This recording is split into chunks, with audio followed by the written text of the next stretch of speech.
Hello, I got this, which is fairly interesting, I suppose. Story was, a couple of years ago, my neighbour brought round this microwave oven, and she said, "Can I store it by the side of your garage? Then I'll take it to the tip." Well, 2 years later, it's still around the side of my garage. Never mind, she's a nice neighbour otherwise. But actually it came in useful because I needed some sheet steel to make a top and bottom cover. So I took the case off the microwave and cut it up, because you can cut it with tin snips quite easily. But I thought, well, I'll have a look inside, see if there's anything else of interest in it. And this is what came out of it. Now, I'm used to microwave ovens with big transformers in them, normal transformers. I've never seen one like this before. This is obviously a more elite, superior microwave oven. So I think it's a switch mode power supply. Well, I know it's a switch mode power supply, and it obviously does the generating of the high voltage on this high frequency transformer. Rather than 50 Hertz, it does it at a few kilohertz, tens of kilohertz. But it's got some rather bizarre and interesting, maybe interesting things in it. Anyway, I quickly established that the mains just comes in on these cables via this filter board, and it would need filtering when we see later. It's not just a normal filter, it's actually got an optocoupler down there. So what they're doing with that, I do not know, nor do I really care. But even this has got a few useful bits on it, like X-class capacitors, toroid. Always useful to have toroids, whatever these are, MOVs, PTCs, something like that.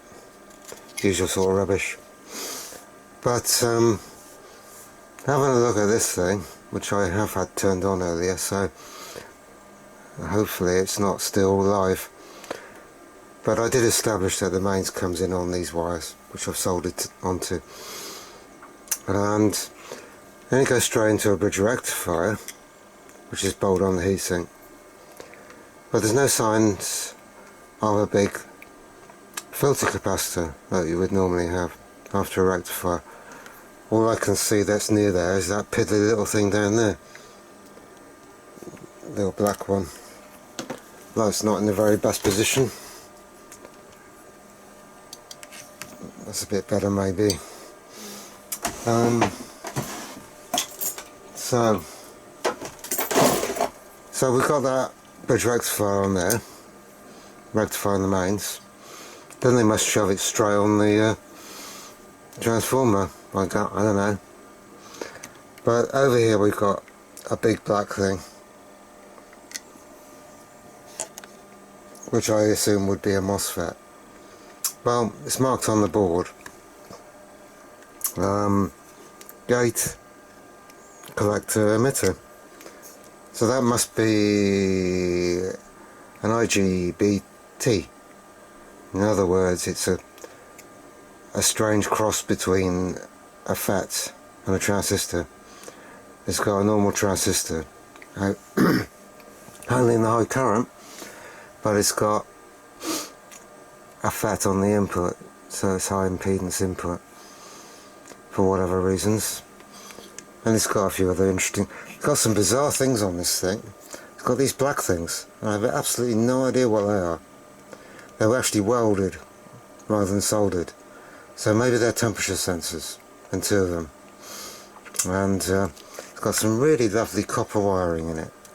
I mean, they've obviously designed it well, because those multiple strands on each turn of wire are not just there for no reason at all, they're to minimise the skin effect.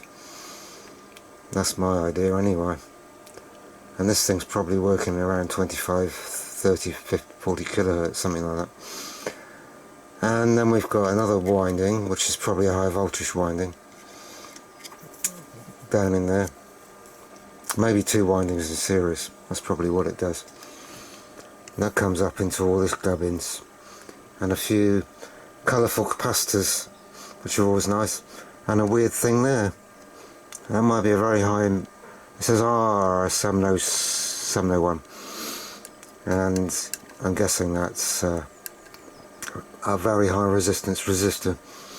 That's what it looks like to me. More pretty capacitors around there. There's always useful. Another nice toroid. But this is obviously where the high voltage comes out. Nice bit of ferrite. That could be useful. So I ain't going to go anywhere near this because this is going to have kilovolts on it probably at some bizarre frequency. And that plugs into the magnetron, which is probably dead. Who knows? Maybe I should have had a go at fixing that microwave, but it's been around the side of the garage now and it's got very damp. So anyway, I've chopped it all up. So that's the end of that. It says danger, high voltage area, as if I wouldn't know. Nice big power resistor, always good. And on this bit here, apart from having mains going on here, these go straight into some optocouplers, which are just in there. So I'm assuming that these are just logic level inputs that come off the front panel digital control board, which I didn't take out because it looked fairly horrible and not worth bothering with. So I have had this thing working by just applying, basically I assume that's 0 volts because it's connected together on the optocouplers, and that is the inputs to the 2 optocouplers. If you stick 5 volts on there when you've got mains on the input, it all bursts into life, and it absolutely wipes out AM radio, probably for a radius of several miles, but who knows. I'm gonna try and demonstrate it. As I said, I ain't going to get anywhere near this thing when I'm demonstrating it, because I'm sure it would be very happy to kill me if it could. That's its purpose in life, isn't it? Anybody who doesn't know what they're doing is going to get killed by it. So I need to rig it up. I'm running it on a variac and on an isolation transformer, but that won't help me. So I just wire it up, and I'm not going to connect anything to these wires. I haven't got anything that can measure that. I'm just going to wave a scope probe close to it, and that'll be enough to show what it does. Okay, it's now got mains on it. You can't see the variac because it's the other side of the room, but it's drawing 4 watts in standby mode. So if I now turn on my power supply, which is drawing 5 volts, 3 milliamps it's drawing. I don't know if you can see the variac. It's now drawing 35 watts, and as I said, don't want to get close to it now.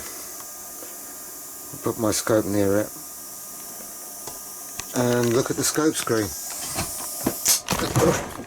Wow, that was fun, wasn't it? It blew up. Never did that before. And I was just about to show you the scope screen. Turn the power off. Perhaps that's why it was chucked away. I don't know. Wonder what that was. As long as it hasn't killed my DC power supply. I don't think it has. It smells very interesting. Well, that's a shame. I wanted to show you what it was looking like. Earlier I had it going and it was producing a nasty looking signal at 25 kilohertz. But can't show you that anymore, can I? But the reason I think they do this, go to this really elaborate way, is because, like on a normal microwave, normal microwave, you don't turn the power. When you turn the power down, on the control. It doesn't turn the power down at all. It just turns the magnetron on and off to simulate power, because it can only be turned on or off.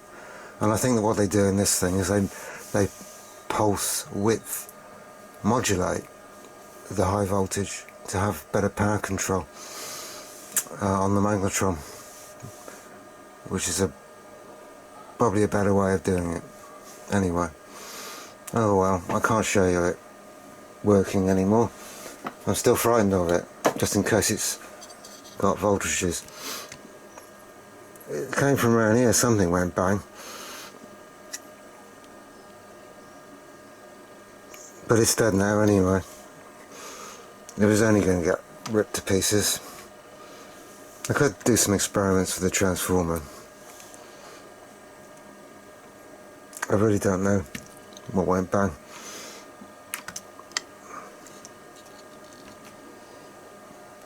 Oh, there's some burning. I think it was a high voltage, the high resistance resistor that blew up. Okay, high resistance resistor's blown up.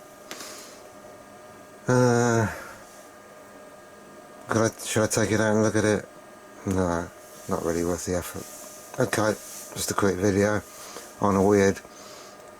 Who on earth designs all this stuff? I couldn't design something like this. Far too difficult. I wonder how many times it blew up when they were designing it. Anyway, thanks for watching. Bye for now.